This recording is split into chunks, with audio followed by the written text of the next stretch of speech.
Welcome back to the Great Hunt reread on Reading the Pattern. Make sure you didn't miss part 1 where I covered the prologue through chapter 3. Today I'm only covering 3 chapters, but they are kind of long and complicated ones, so this video still isn't going to be as short as I wanted. But later in the reread, I should manage to tighten things up a bit. Before I get to the chapters, just a reminder that at the end of the video, I'm going to give you a list of the winners for the bookmark giveaway. So make sure you watch for that so you know how to claim yours. If you left me a comment last time, you're probably getting one. And now we are summoned to see the Amyrlin. This video may include spoilers for all Wheel of Time books. If you have not finished reading the series and do not want to be massively spoiled, stop here or proceed at your own risk.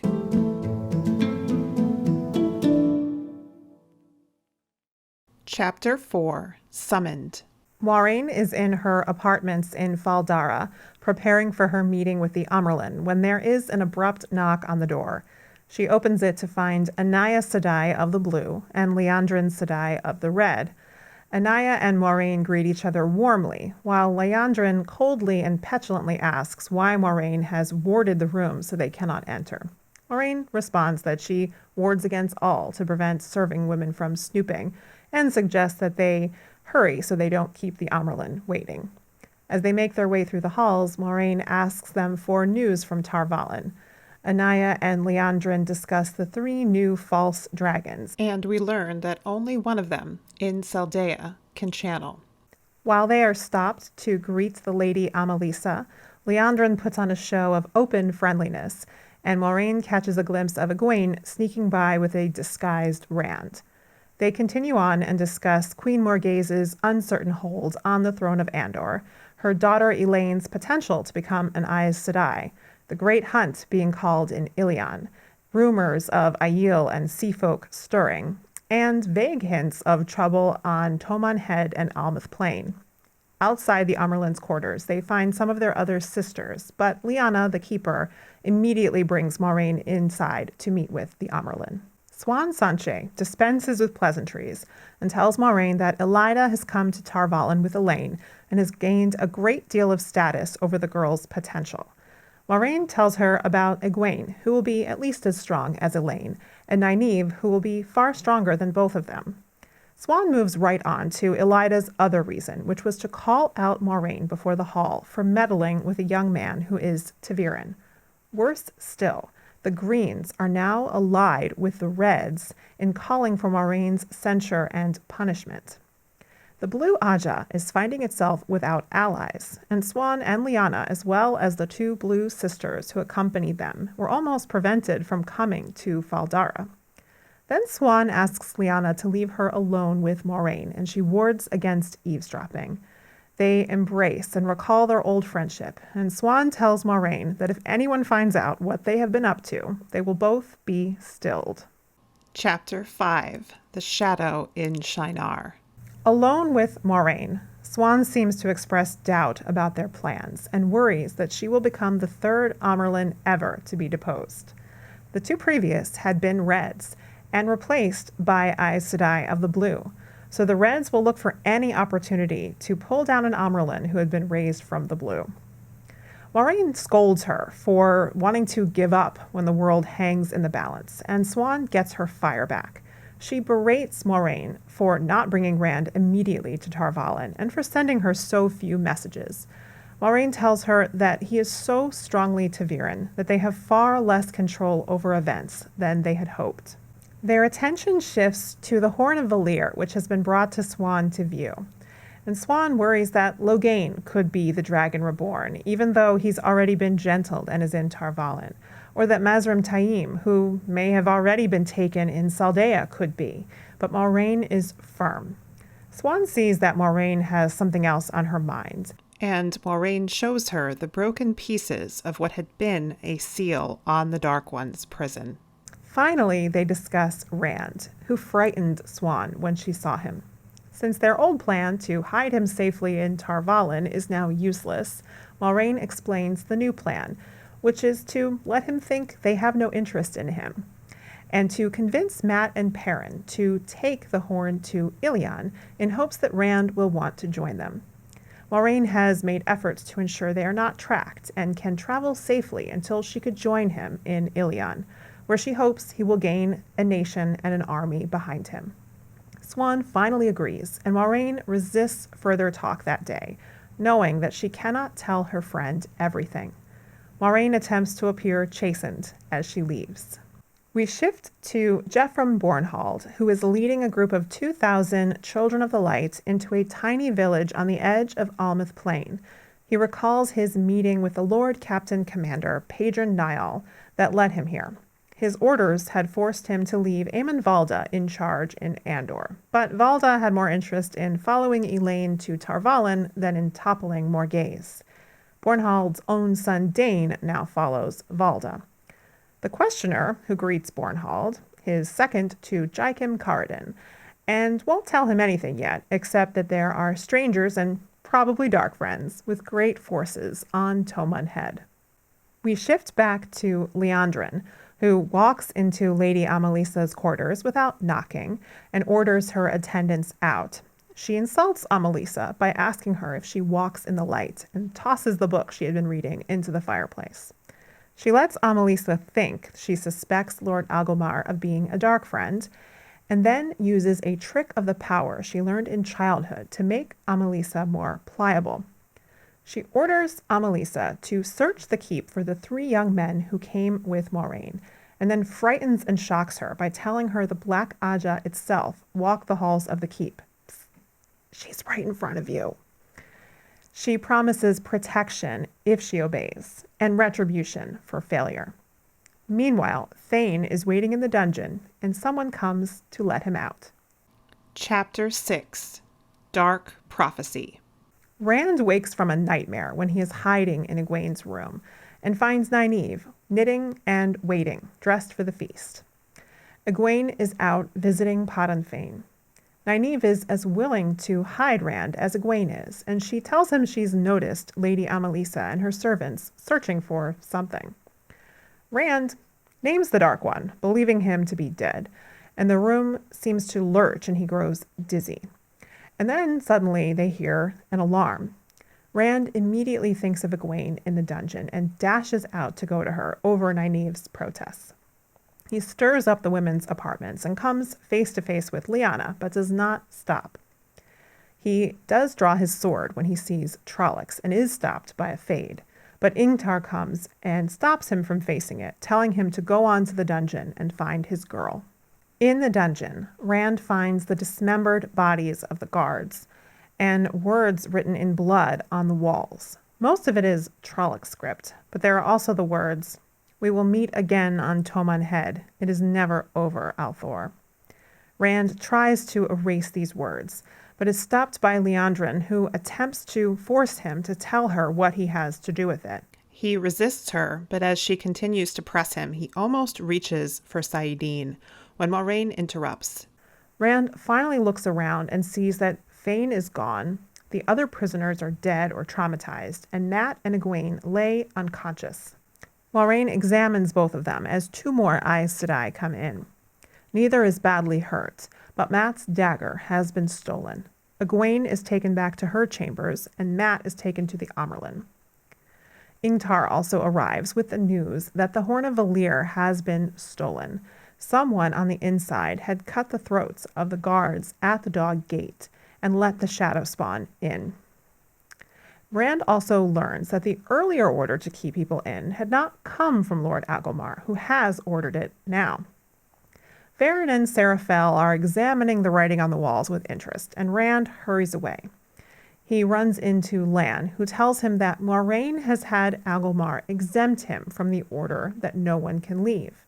Rand is free to go any time, but how can he when Egwene and Mat might be in trouble?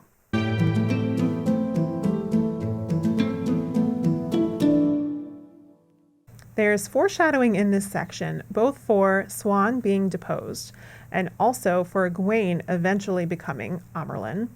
Moiraine thinks to herself that Egwene will one day if she continues to show initiative and learns how to control it. There's another hint about the unseen eyes being a gray man, because it's not only Rand who can feel them. Liandrin feels them as well when she leaves the Lady Amalisa's chambers. We have lots of clues in this section about what is really going on with both Liandrin and Ingtar. The ones for Liandrin are more like being hit with a hammer, while the clues for Ingtar are really quite subtle and only apparent on a reread. For Liandrin, at first it seems like she might just be really unpleasant, but then we quickly see her acting open and girlish to get into Amalisa's good graces. And then when she's alone with her, she uses the power to all but force her to do what she wants. She notes that she can't actually force her, but that she's tried. Later, she tries to do the same with Rand. She talks openly about dark friends in the Black Aja to frighten and threaten Amalisa. And there's her musings about how she can almost feel the Dark One's power at twilight and at dawn. As for Ingtar, when he meets Rand about to face a fade, it looks like Ingtar is going to face the fade alone. But later we understand he was actually working with it. So then later, when it looks like he was frustrated that he couldn't kill it, this is actually about his growing disgust with himself and desire to return to the light. He also then tells Rand about someone cutting the guards' throats and letting the shadow spawn in, and this is exactly what he himself later admits to doing on Baalzamon's orders. Ingtar really does have disgust for himself at this point, so that much is genuine. Rand even seems to suspect Ingtar for a minute when he questions if he could be lying about Lord Agelmar not being the one to give the earlier order, keeping everyone in. And then he quickly dismisses it, thinking he's mad to suspect Ingtar. I actually think that Ingtar has no reason to be lying about Lord Agelmar not giving the order, but this is all still foreshadowing for something going on with Ingtar.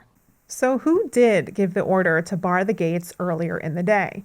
We know it's not Agelmar, who only ordered it after the horn was stolen. Because of the scene where Liandrin manipulates Amalisa, you might think Amalisa did it, except the timelines don't match. Liandrin goes to Amalisa late afternoon, early evening, at which point Rand is already sleeping in the women's apartments. He attempted to leave and was stopped much earlier in the day when Swan was just arriving along with the other Aes Sedai, except Moiraine. So my guess is Moiraine did it. Not openly, of course, but she would be trusted if she were to pass along an order as if it were from Agelmar. And why would she do it? She would want to have the opportunity later on of personally exempting Rand from the order to bolster her intention of letting him think she has no interest in him. Plus, she would want to delay his departure, probably rightly guessing that he would try to immediately bolt as soon as the Amyrlin arrived. She also wouldn't know that Lord Agelmar would eventually need to order it himself, not knowing that the horn would be stolen and that Fane would escape.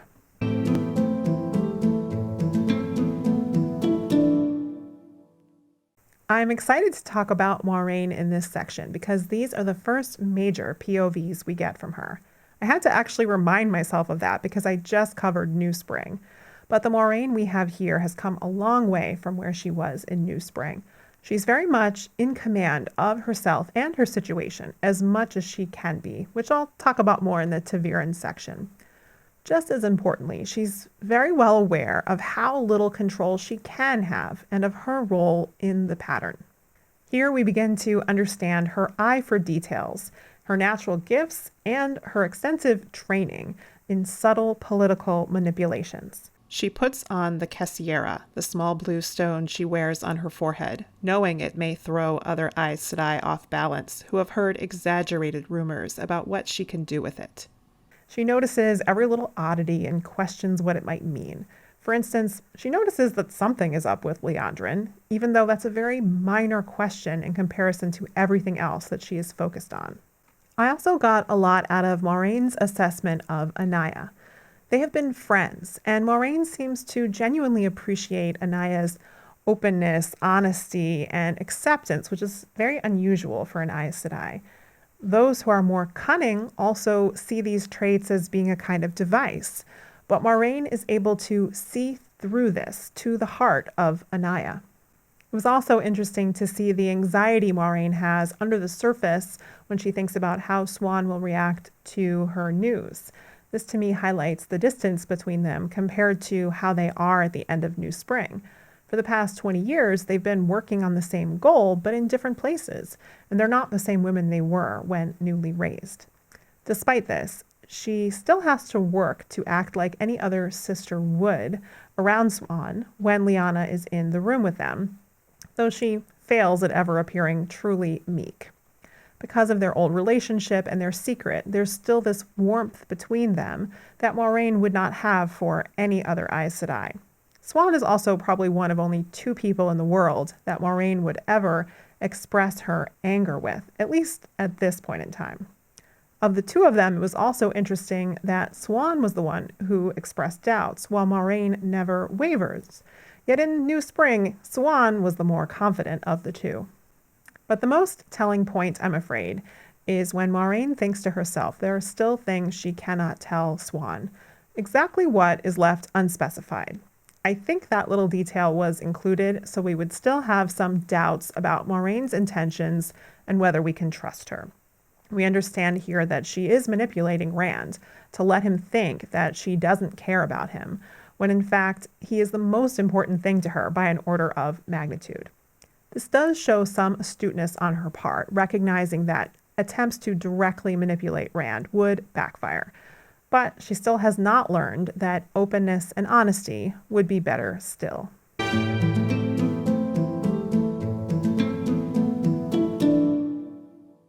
The theme I want to quickly touch on for these chapters is control. More specifically, how much the characters have of it.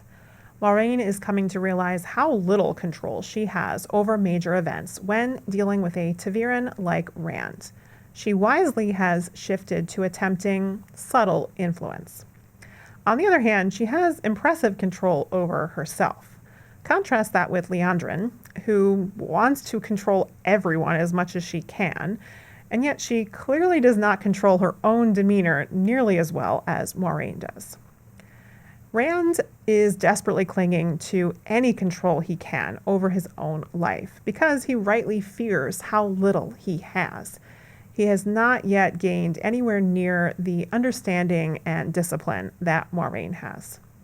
Moiraine also notes that Egwene needs to learn to control her impulses, so Egwene and Rand are on somewhat similar paths in that regard.